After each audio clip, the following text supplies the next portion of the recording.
while the craft would not be officially established until after his death. It was Bacon who mapped out the plan for the ultimate aim of Masonry and all secret societies, the establishment of a new Atlantis. Peter Dawkins is the founder and president of the Francis Bacon Research Trust in England. He has dedicated more than 33 years to the study of Bacon, having written some 14 books about him, with titles such as Building Paradise and Francis Bacon, Herald of the New Age. My research into the life and work of Francis Bacon and all those connected with him, which also takes me back into the wisdom traditions, which I'm very interested in, and into also things like the founding of America, the spread of modern science, and many other fascinating subjects. It's like a gateway into a huge wealth of information and knowledge for today. Dawkins' work is supported by the Pro-Grand Master of English Masonry, the Marquis de Northampton. The Grand Master in England is Prince Edward, the Duke of Kent. Because he is a member of the royal family, Masonry allows Prince Edward to appoint someone to act in his place. As such, the Pro-Grand Master, Lord Northampton, is the acting head of all British Freemasonry. While he declined to be interviewed for this documentary, in his correspondence with our producer, he made it clear that he supports Dawkins' research and considers him an expert on Sir Francis Bacon. This is significant because the Northampton legacy dates back to the time of Bacon and Queen Elizabeth I. Today, Lord Northampton holds authority over Canonbury Tower, where Francis Bacon lived in his lifetime and where he is said to have met with his secret societies. It's a fascinating building, and quite a lot of it's still left. It was once a big mansion house, and there's one wing of it left, and also a tower, which was at the end of another wing, which has disappeared. And this tower is known as Canonbury Tower.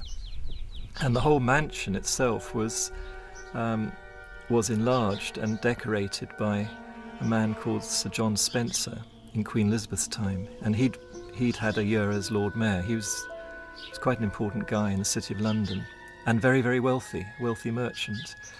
And he had a home in London itself, and he also had Canonbury Mansion as his country home, because then it was in the country. Now it's just surrounded by London, part of London, but then it was in the country, up on a hill, and a wonderful place to go to get the country air and good for your health. And Sir John Spencer was clearly involved with Freemasonry and the early Rosicrucian group, and he embellished all the rooms of the house with special carvings on the oak panelling, which have Masonic and Rosicrucian themes.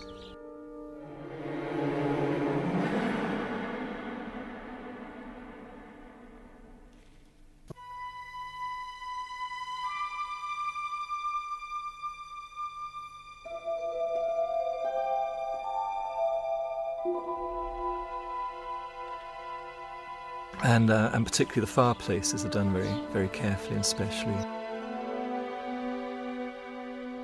But the Compton and Spencer rooms still have the original carved panelling in, and the carved fireplaces, full of Masonic and Rosicrucian themes. That was done by Sir John Spencer, and the carvings are dated around about 1598 to 1601, that period. Well, eventually the house was taken over by Francis Bacon when he was made Lord Keeper of the Great Seal and then Lord Chancellor, and he rented the house for the rest of his life. And it's during this time that what's called the Invisible College was founded, and many other things were done, and he's known to have carried out scientific experiments there. And it's quite clear too that the house was the perfect meeting place for his Rosicrucian group. It was a headquarters outside London. It was private in those days. It could be well protected out of prying eyes. This labor of pursuing knowledge in secret represents Bacon's belief and method of working. In his New Atlantis, he wrote of a society that observed all things, but was known by no one. The symbolism of Bacon's home at Canonbury Tower, with all its mystery, supports the mystical view of the man, held by Dawkins himself. Well, using sort of Eastern terms, I'd say he was a master, but what in India they call a real master. But he was here in Europe, in the UK, or in England at that time, and he was just an extraordinary being. I actually think that he was the one that Paracelsus made the prophecy about, called Elias the artist, referring to Elijah. And in tradition, Elijah is said to come again and again to prepare people for the coming of the Messiah, or coming of the Christ, which has many different interpretations. And Bacon himself called himself the herald of the New Age, which is the title of Elijah. The question posed by critics of Baconian theology is, what Christ did Bacon come to herald? Was it the Christ of the Bible, or the Christ of Masonry and the ancient mystery religion? In the ancient mysteries, a trinity is also recognized and is represented by a symbol that is little talked about, but one that some believe stands at the heart of all the Masonic tradition. It is known as the 47th proposition of Euclid, or the Pythagorean theorem. Manly P. Hall illustrates and explains the occult symbolism of this theorem in his book, The Secret Teachings of All Ages. According to Hall, the right triangle represents this trinity. The perpendicular side symbolizes the masculine or divine father, while the base represents the feminine or divine mother.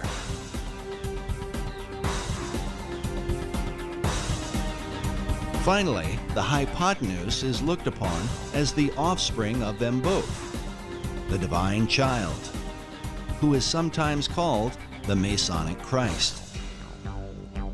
Was this what Bacon came to herald? A Christ that delivers man through knowledge or science? According to Peter Dawkins, Bacon's desire was to deliver mankind from the fall he had suffered in the Garden of Eden, to restore him to paradise through what he called the 6 days' work. So he always believed that as man was made in the image of God, as the Bible says, therefore we should imitate what God does. All his work imitates what he's learnt from the Bible and from the interpretations of the Bible. And so the 6 days' work of creation is how to create paradise, because that's in the Bible what's created as a result of the 6 days' work. So he calls his great instauration also the 6 days' work, 6 days' work of creation. And it's all planned out according to what he understood about what those 6 days or stages of creation can mean when interpreted into the human role, what human beings can do. While Bacon based his understanding on the Bible, Dawkins admits that his approach was not through traditional Christian doctrine, but rather a mystical view based in the teachings of Kabbalah. He worked like a Kabbalist. He was a master of the Kabbalah, and particularly the Christian Kabbalah. The Kabbalah goes back through the Hebrews, through Moses, to ancient Egypt, and before that it's said to Enoch, who was the great initiate and king of Atlantis.